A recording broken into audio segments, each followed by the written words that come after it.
এসেছি আপনাদের মধ্যে এই বৈরী আবহাওয়াতেও, তারপরেও যারা আপনারা উপস্থিত হয়েছেন, যারা দূর থেকেও শুনছেন, তাদেরকে জাতীয় নাগরিক পার্টির পক্ষ থেকে শুভেচ্ছা এবং সালাম জানাই।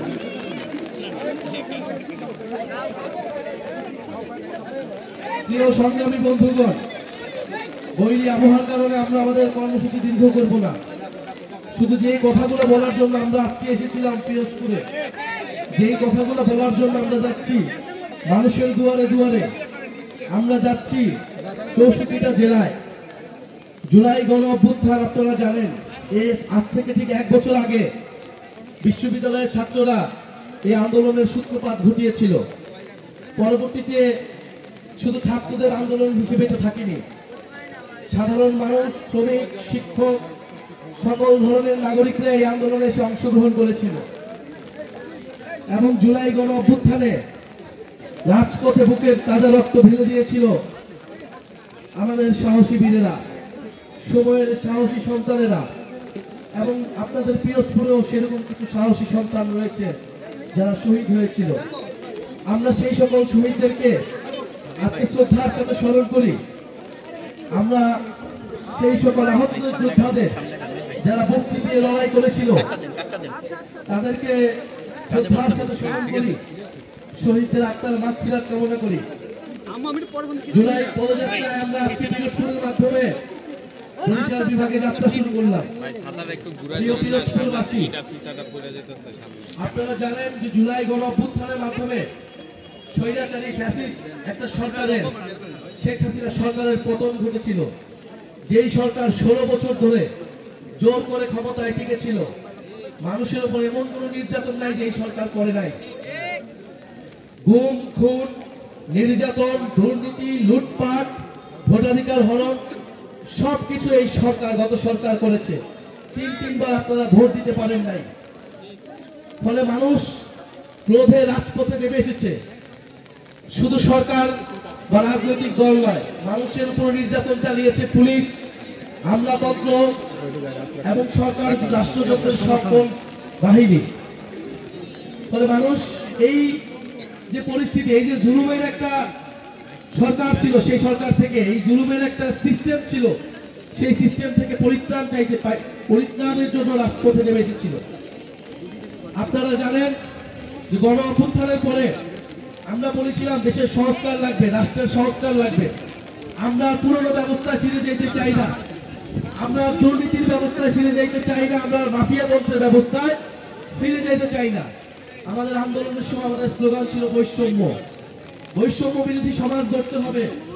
সমাজে নানা ধরনের বৈষম্য, ধর্মের বৈষম্য, শ্রমিকের সাথে বৈষম্য, এই সকল বৈষম্য, গরিবের সাথে বৈষম্য, এই বৈষম্যগুলো দূর করতে হবে। ফলে এই যে গণ অভ্যুত্থানের পরে আমরা একটা সরকার পাইছি, সকলে মিলে আসুন এই সরকারকে সহযোগিতা করি এবং দেশটাকে নতুন করে গড়ে তুলি। কিন্তু আমাদের সেই আহ্বানে সবাই সাড়া দেয় নাই।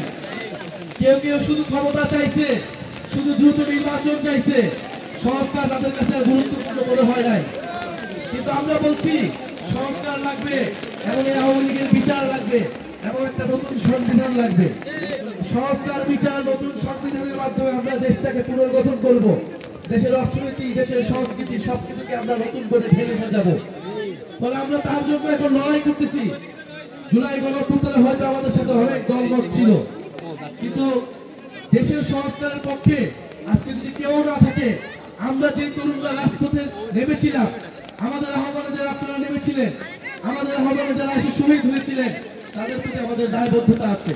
আমরা রাজপথ থেকে সরে যেতে পারি না। ঝড় বৃষ্টি যা কিছু হোক না কেন, আমাদের রাজপথে আমাদের লড়াই চালিয়ে যেতে হবে।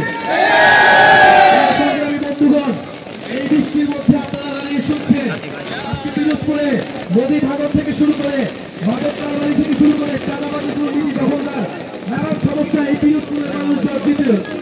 একটা গণ অভ্যুত্থানের পরে আমরা কেউ আশা করি নাই যে পিরোজপুরে মাদক কারবারি থাকবে, আমরা কেউ আশা করি নাই পিরোজপুরে চাঁদাবাজ, দখলদার থাকবে। আমাদের ক্ষুদ্র বাজারে ব্যবসায়ীরা এই চাঁদাবাজদের অত্যাচারে তারা ব্যবসা করতে পারতেছে ঠিক মতো। আপনারা ঢাকায় বিভৎস ঘটনাটা দেখেছেন, কিভাবে পাথর মেরে আমাদের এক ব্যবসায়ীকে দখলদারদের অন্তর্বন্ধনের কারণে মেরে ফেলা হয়েছে। প্রিয় বন্ধুগণ, আমরা এসেছি আপনাদের কাছে সেই নতুন দেশ গড়ার আহ্বান নিয়ে, সেই শহীদের রক্তের মূল্য শোধ করার আহ্বান নিয়ে, জুলাই ঘোষণাপত্র এবং জুলাই সনদ বাস্তবায়নের দাবি নিয়ে ইনশাআল্লাহ আমরা প্রত্যেকটা জেলায় যাবো। সর্বদৃষ্টি সব কিছুকে উপেক্ষা করে আমরা আপনাদের সাথে থাকবো।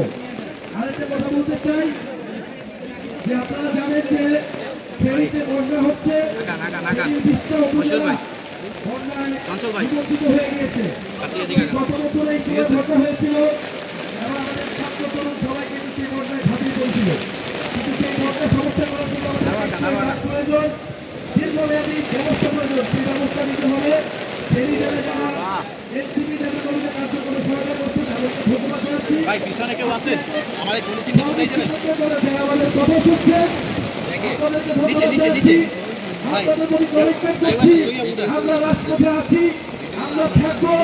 আপনাদেরকে জানাবার জগন্নাথ দুর্নীতিবাজদের থেকে মুক্ত করতে গণঅভ্যুত্থানের নেতৃত্ব এবং জাতীয় নাগরিক পার্টির নেতৃত্ব সবসময় মুক্তি দিয়ে লড়াই করবে।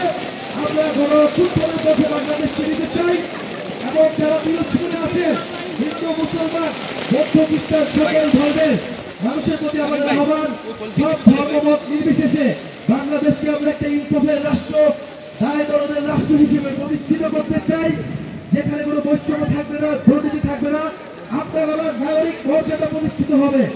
আরেকটি কথা আমরা বলেছি, যদি সীমান্তে হত্যাকাণ্ড চলমান থাকে এইভাবে বিএসএফ বাহিনী, ভারতীয় খুনি বাহিনী যদি আমার ভাইদেরকে হত্যা করে, আমরা প্রয়োজনে সীমান্তে লং মার্চ করবো। আমরা সীমান্তে খুবই দ্রুত আসবো। সেদিন আমার দুই ভাইকে হত্যা করা হয়েছে সীমান্তে। সরকারের প্রতি বলবো কঠোর হতে হবে, আমাদের বিজেপিকে কঠোর হইতে হবে। সীমান্তে জনগণ প্রস্তুত আছে, যদি আমার সীমান্ত আমার মানুষকে রক্ষা করার জন্য সীমান্তে গিয়ে আমাদের প্রতিরোধ তৈরি করতে হয়, আমরা সেটার জন্য প্রস্তুত আছি।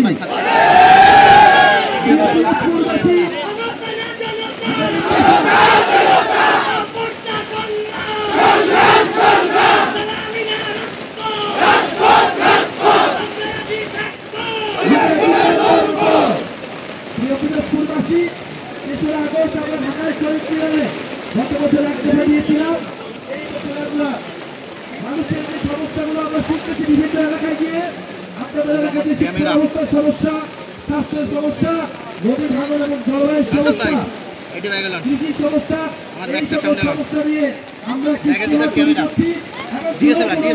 যে ঘোষণাপত্র, সেই ঘোষণাপত্র আমরা 16 আগস্ট রাখবো।